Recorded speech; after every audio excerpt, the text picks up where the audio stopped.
This video shows a brake fluid exchange or flush on a 5th generation GM 1500 chassis vehicle, SUV or pickup. Important thing for this service is to keep the fluid level up at all times.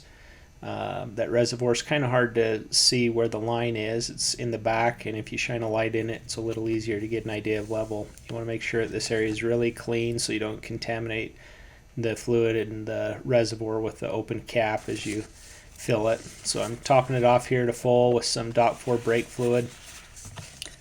And then you're going to start at the right rear. You're going to start farthest away wheel from the brake fluid reservoir or the master cylinder, and you work your way closer to it. So this is a little manual fluid extractor. I later switched to a pneumatic one because it's just easier for sucking this much fluid out. So you put the extractor on there, bring up the vacuum, put a little hose clamp on the hose for the brake bleed valve here, this little screw, and you unscrew that and it starts sucking the fluid out. Aim for about 1/4 of a quart. The total system capacity is a full quart, so go for a little over 1/4 quart on these back wheels, and again keep up the fluid level as you do it, and then move on to the left rear wheel and open up the bleeder valve screw there and suck out a good amount of fluid there. There's just a little picture of a pneumatic fluid extractor as opposed to a manual one. Then it's off to the right front. It's a little trickier to get the hose on and the brake open. I ended up sucking a little bit of air, or getting a little air in the system before I had a good vacuum on it. So you'll see me do a brake bleed later and why that would be necessary. At this point I'd gone through almost a whole quart of brake fluid up to this third wheel, working my way towards the master cylinder.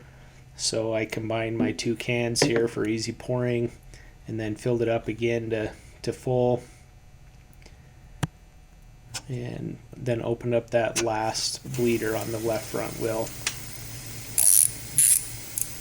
Extracted the fluid there until it's coming out a good color. Really was pretty good color to start with, but just again making sure I have a complete exchange of the fluid and that I'm putting at least 1 quart into the system.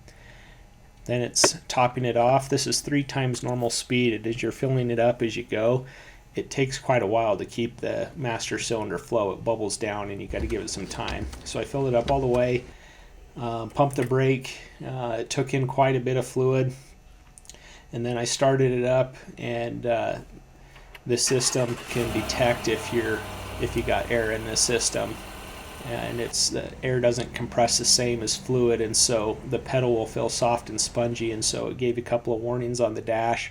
So again, topped off the fluid, and now I'm doing a brake bleed, having somebody pump and hold the brake pedal while underneath I crack it open and then close it, and then have them pump and hold it again, and while they're holding it down I'll crack it open and close it, and that will force fluid and any air that might be at that wheel position out of the bleed valve, and then continue that process and follow the same pattern: right rear, right front, left front. And so hold, crack open, pump, hold, crack open, pump, hold, crack open. And at this right front wheel is where I had air in. It gave a good spurt there and shot out some air, and can tell that there was some compressed air at that right front wheel. So continued the bleed of the rest of the system, all 4 wheels, topped off the fluid again, started it up. First I kind of pumped the brake and it felt nice and hard now.